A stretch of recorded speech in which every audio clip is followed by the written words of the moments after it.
अब अगले test match में टीम इंडिया को जीत चाहिए तो इंग्लैंड के बल्लेबाजों को घुटने नहीं टेकने देना है। घुटने नहीं टेकने देना है, ऐसा क्यों कहा मैंने? नमस्कार, मैं हूं शिवेंद्र। इस वीडियो में मैं आपको यही कहानी तफसील से समझाऊंगा। यह बात हैरान करने वाली है कि इंग्लैंड के बल्लेबाजों ने हैदराबाद टेस्ट में जिस शॉट पर जमकर रन बटोरे, उस शॉट को खेलने के लिए ज्यादातर कोच मना करते हैं। पारंपरिक क्रिकेट की वकालत करने वाले कोच की रूल बुक में तो यह शॉट है ही नहीं, लेकिन भारतीय टीम को इस शॉट ने अक्सर बहुत परेशान किया है। आमतौर पर घुटने टेकने का मतलब हार के लिए मजबूर कर देना होता है, लेकिन क्रिकेट के मैदान में यह कहावत एक और तरह से लागू होती है। इसे समझने के लिए हैदराबाद टेस्ट में इंग्लिश टीम की बल्लेबाजी याद कीजिए। दूसरी पारी में इंग्लैंड के स्टार बल्लेबाज ऑली पोप निचले क्रम के बल्लेबाजों के साथ खेल रहे थे। उनके साथ साथ दूसरे बल्लेबाज भी लगातार स्वीप और रिवर्स स्वीप शॉट खेल रहे थे। कमेंट्री पैनल में उस वक्त रवि शास्त्री थे। वो लगातार ये चर्चा कर रहे थे कि इस तरह के शॉट्स क्रिकेट की परंपरागत ट्रेनिंग में होते ही नहीं थे, लेकिन पिछले कुछ साल में बल्लेबाजों ने इस तरह के शॉट्स को इनोवेट किया है। बल्कि बल्लेबाज नेट्स में लगातार ऐसे शॉट्स खेलने की प्रैक्टिस करते हैं। इंग्लैंड के बल्लेबाजों ने हैदराबाद टेस्ट में इसी तरह के शॉट्स पर जमकर रन बटोरे। ऑली पोप से पहले जैक क्रॉली और बेन डकेट ने भी स्वीप शॉट खेलकर काफी रन बटोरे थे। इंग्लिश टीम ने 79 रन स्वीप और रिवर्स स्वीप खेलकर बनाए। इसमें से 41 रन ऑली पॉप ने बनाए थे। इंग्लिश बल्लेबाजों ने भारतीय स्पिनर्स को इस शॉट के दम पर अच्छी तरह हैंडल किया। 2012 के बाद इंग्लैंड पहली ऐसी टीम बन गई जिसने दूसरी पारी में 300 से ज्यादा रन स्कोरबोर्ड पर जोड़ दिए। बाद में यही रन भारत की हार की वजह भी बने।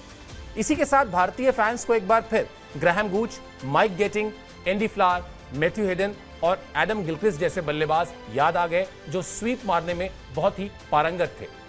क्रिकेट की रूल बुक भले ही इस शॉट को खेलने की सलाह नहीं देती, लेकिन टेस्ट क्रिकेट का इतिहास बताता है कि इस शॉट ने भारतीय गेंदबाजों को हमेशा बहुत परेशान किया है। दरअसल भारतीय पिचों पर हमेशा से ही टीम इंडिया की असली ताकत उसके स्पिन गेंदबाज रहे हैं। भारतीय टीम में दिग्गज स्पिनर्स का इतिहास भी रहा है। इन गेंदबाजों के खिलाफ कामयाबी चाहिए तो बल्लेबाजों को यही शॉट खेलना पड़ता है, जिसे क्रिकेट की देसी भाषा में आड़ा शॉट भी कहते हैं, यानी अक्रॉस द लाइन। क्रिकेटिंग भाषा में आप इसे ही स्वीप शॉट के नाम से भी जानते हैं। हैदराबाद टेस्ट की दूसरी पारी में भारतीय स्पिनर्स की लाइन लेंथ खराब करने में इस शॉट का बड़ा रोल रहा। इंग्लिश बल्लेबाजों ने अच्छे रन रेट के साथ स्कोर भी किया। भारतीय स्पिनर्स में अक्षर पटेल सबसे ज्यादा महंगे साबित हुए। उन्होंने 16 ओवर में 4.62 की इकोनॉमी से 74 रन दिए। रविचंद्रन अश्विन ने 29 ओवर में 126 रन दिए। उनकी इकोनॉमी 4.34 की रही। रविंद्र जडेजा ने भी 34 ओवर में 3.85 की इकोनॉमी से 131 रन दिए। इंग्लैंड की टीम दूसरी पारी में 420 रन जो जोड़े, उसमें 331 रन स्पिनर्स ने दिए थे, यानी लगभग 80% रन भारतीय स्पिनर्स ने दिए। इसमें सबसे बड़ा role sweep shot, reverse sweep और उसके वेरिएशन का रहा। इन्हीं शॉट्स की बदौलत इंग्लिश बल्लेबाजों ने रन भी बटोरे और भारतीय स्पिनर्स की लाइन लेंथ को खराब भी किया। भारतीय स्पिनर्स ने दूसरी पारी में 79 ओवर गेंदबाजी की। इसमें से सिर्फ 7 ओवर मेडन थे, यानी मुश्किल से 10%। आर अश्विन और रविंद्र जडेजा जब से एक साथ टेस्ट क्रिकेट खेल रहे हैं, तब से ऐसा पहली बार हुआ है कि सिर्फ 10% ओवर जो है वो गए हों मेडन।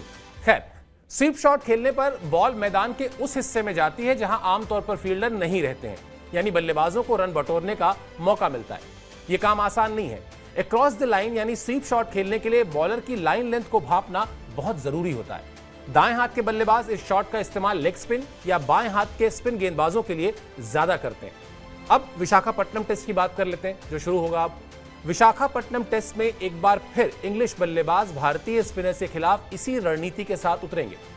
जडेजा तो इस टेस्ट मैच से बाहर हो गए। ऐसे में अगर भारतीय टीम 3 स्पिनर्स के साथ एक बार फिर उतरती है तो कुलदीप यादव को उनकी जगह प्लेइंग 11 में शामिल किया जा सकता है। सीरीज में वापसी के लिए भारतीय स्पिनर्स की टोली को इंग्लैंड के बल्लेबाजों की इसी रणनीति को फेल करना है, यानी स्वीप शॉट मारने की। स्वीप शॉट से बचने का रास्ता भी एक ही है, गेंदबाज को विकेट टू विकेट गेंद फेंकनी होगी, क्योंकि ऐसा करने पर बल्लेबाज अगर शॉट खेलने से चूका तो गेंद सीधा स्टंप बिखेर देगी। साथ ही साथ भारतीय स्पिनर्स को लेंथ थोड़ी ऊपर रखनी होगी। गुड लेंथ पर स्वीप लगाना बल्लेबाजों के लिए आसान होता है। गेंद अगर विकेट के बाहर है तो उस पर बल्लेबाज एलबीडब्ल्यू से भी नहीं डरते। इसलिए कहने को तो स्वीप बस एक शॉट भर है, लेकिन इस सीरीज में ये शॉट हार और जीत का अंतर बना है, आगे भी बनेगा। आपको ये वीडियो कैसा लगा, इस वीडियो के कमेंट बॉक्स में जाकर जरूर बताएं और साथ ही साथ स्पोर्ट्स 9 को सब्सक्राइब भी कर लें। बहुत बहुत शुक्रिया।